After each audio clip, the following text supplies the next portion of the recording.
दोस्तों, welcome back to our channel. दोस्तों, आज हमने JSW स्टील को ट्रेड किया था और अगेन आज मैं लाइव मार्केट में रिकॉर्ड नहीं कर पाया, लेकिन जो सबसे ज़्यादा इंपॉर्टेंट होता है हमारे ट्रेड्स के लॉजिक इंट्राडे के, वो मैं ज़रूर आपको ये वीडियो में एक्सप्लेन करने की कोशिश करता हूँ। देखिएगा, लॉजिक्स ही सबसे ज़्यादा इंपॉर्टेंट होते हैं। क्यों मैंने ये स्टॉक सिलेक्ट किया था आज के ट्रेड के लिए, मैंने एंट्री कैसे बनाई थी, मेरा स्टॉप लॉस क्या था, ये छोटी छोटी चीज़ें आप भी जान लो तो आपको भी इंट्राडे ट्रेडिंग में बहुत फ़ायदा होगा, आई गारंटी यू। देखिए दोस्तों, JSW स्टील के बारे में बात करते हैं। देखिए, आज वैसे तो और एक स्टॉक था टेक्केम हमारे पास। टेक्केम बहुत बढ़िया भागा, हमारा टारगेट भी दिया, लेकिन इसके अंदर मैंने ट्रेड बनाया नहीं क्योंकि इसके पहले मेरा JSW स्टील में ट्रेड बन गया था और मैं दिन में ज़्यादा से ज़्यादा एक ट्रेड करने की कोशिश करता हूँ और अगर वो परफेक्ट चले तो ठीक, नहीं चले तो भी ठीक। तो देखिए, अभी JSW स्टील हमने जो ऑर्डर प्लेस किया था ना, ये कैंडल में हमारा ऑर्डर एग्जीक्यूट हुआ था एग्जैक्टली 1102 पे हुआ था, 50 पे नहीं। और यही कैंडल के ऊपर हमारा एसएल था, क्योंकि अगर आप देखोगे ये हाईएस्ट वॉल्यूम कैंडल है। पूरे के पूरे लॉजिक एक्सप्लेन करता हूँ मैं, लेकिन सबसे पहले मेरी एंट्री एग्जिट समझ लीजिए। ये एंट्री थी, ये हमारा एसएल था और ये हमारा टारगेट था जो कि था 1090.50 का, लेकिन ये हो नहीं पाया। तो हम कुछ 1098 के आसपास इसके अंदर एग्जिट हुए थे, तो ज़्यादा कुछ रिस्टोर्ड इसके अंदर मिला नहीं है, लेकिन ट्रेड जो था जैसा चलना चाहिए वैसे वो चला है। क्यों चला ये हिसाब से ट्रेड, वो मैं एक्सप्लेन करता हूँ। क्योंकि ये आज नहीं भाग पाया, लेकिन कल भी मैं यही लॉजिक से ट्रेड करूंगा और मुझे पता है कि ये ट्रेड ऐसे ही भागने वाला है।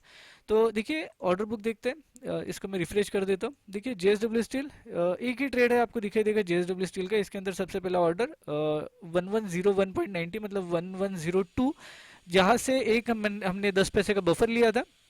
बाद में इसके अंदर हमने प्रॉफिट बुकिंग की है 1098 पे। अगेन ये हमारा टारगेट और ये हमारा एसएल, मॉडिफाइड एसएल, जिसको हमने कैंसिल किया है।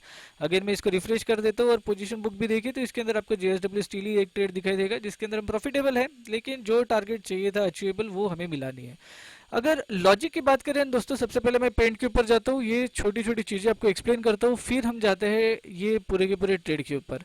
देखिए क्या होता है कि रेंज ब्रेकआउट, अगेन यही कॉन्सेप्ट, एक बड़ी सी कैंडल बनेगी, इसके अंदर छोटी छोटी कैंडल्स बनेगी, और जब भी हमारी लेवल इंपॉर्टेंट लेवल ब्रेक होता है, जब भी इंपॉर्टेंट लेवल ब्रेक होता है तब हम इसके अंदर अच्छे से ट्रेड कर पाते हैं।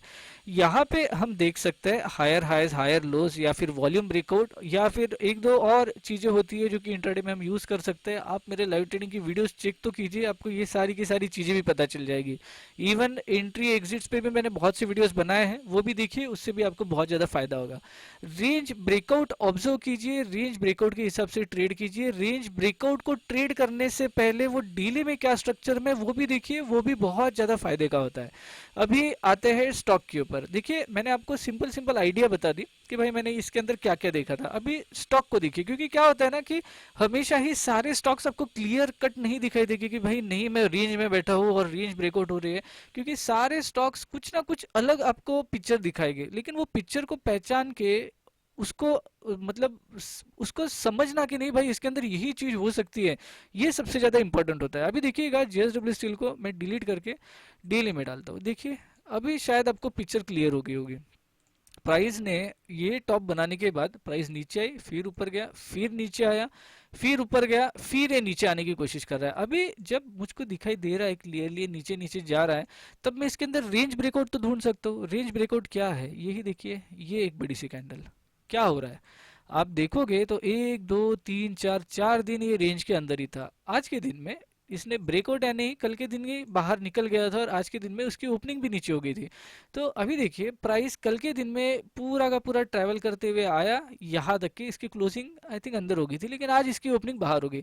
अभी मुझे एक बात बताइए, जब आपको ये क्लियरली आपको ये चीज़ दिखाई दे रही है कि भाई ये बड़ी सी रेंज थी जिसका ब्रेकआउट आज हो गया है, तो ये तो नीचे ही जाना चाहिए। सिंपल सा लॉजिक है। अभी अगर ये बड़ी सी कैंडल नहीं बनी होती ना, तो मैं बोलता हूँ कि यहाँ से अच्छी खासी प्राइस भाग सकती थी, लेकिन ये बड़ी सी कैंडल बन गई जिसके कारण बहुत से पार्टिसिपेंट यही पे लटक गए, समझ लीजिए। मतलब इसके क्या होता है ना, बहुत बड़ी जब कैंडल बन जाती है, बहुत बड़ी ऐसी कैंडल बन जाती है ना, तो इसके अंदर की मूवमेंट बहुत स्लो हो जाती है। वही अगर ये कैंडल नहीं बनी होती तो ये रेंज से ऐसा भागती थी, प्राइस बहुत बढ़िया भागती थी, लेकिन ये कैंडल बनने के बाद इसके अंदर मूवमेंट थोड़ी सी स्लो हो गई।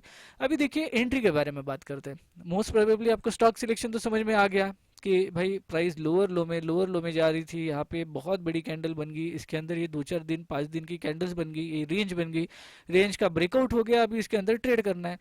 देखिए, कोई भी ट्रेड करने से पहले आपका बायस इंपॉर्टेंट होना चाहिए। बायस इन द सेंस आपको कौन से डायरेक्शन में ट्रेड करना है। जैसे मुझे जीएसडब्ल्यू स्टील में मुझे पता चल गया था कि ये रेंज है, रेंज अगर नीचे के साइड ब्रेकआउट हो रही है तो इसके अंदर सेलिंग ही होना चाहिए।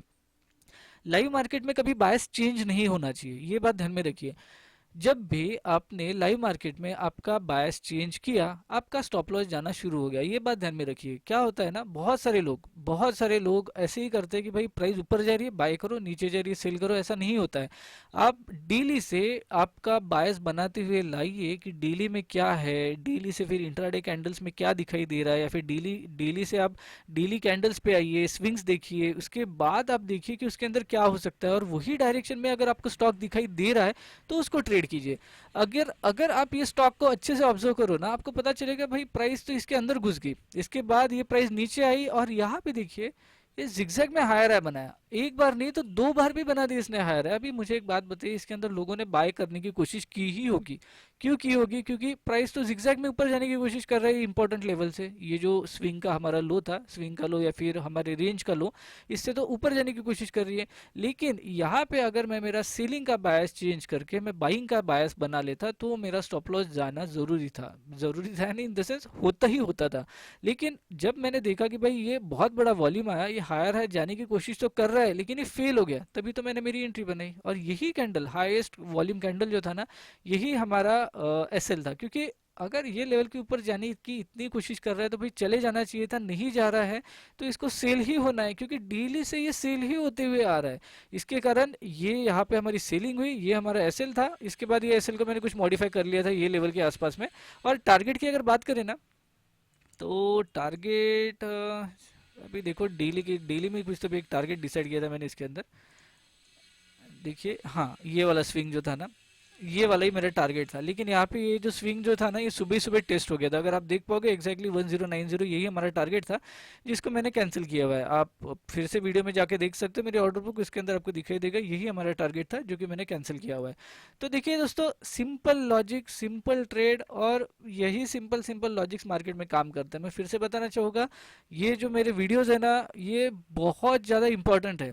आपको अगर लगता है तो आप ये वीडियो सेव करके रखिए, क्योंकि मैं कब ये वीडियोस को हाइड कर दूं या फिर डिलीट कर दूं, इसकी कोई गारंटी नहीं है। मैं फिर से बताना चाहूँगा, ये सिंपल लॉजिक्स ही मार्केट में काम करते हैं, बाकी सारा कचरा है। ये सिंपल लॉजिक से ट्रेड करो, आपका पी एंड एल आपको प्रॉफिटेबल दिखना शुरू हो जाएगा।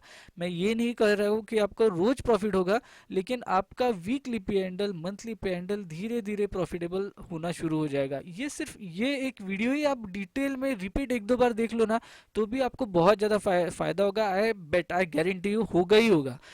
दोस्तों, ये वीडियो में बस इतना ही। अगर आपको ये वीडियो पसंद आता है तो डू लाइक, अरे लाइक किया करो यार, मुझे भी अच्छा लगता है। और मैं भी मोटिवेटेड रहता हूँ कि चलो यार, मैं ये जो सारी चीज़ें मैं खुद सीखा हुआ हूँ आपको आपके साथ शेयर कर पाऊँ।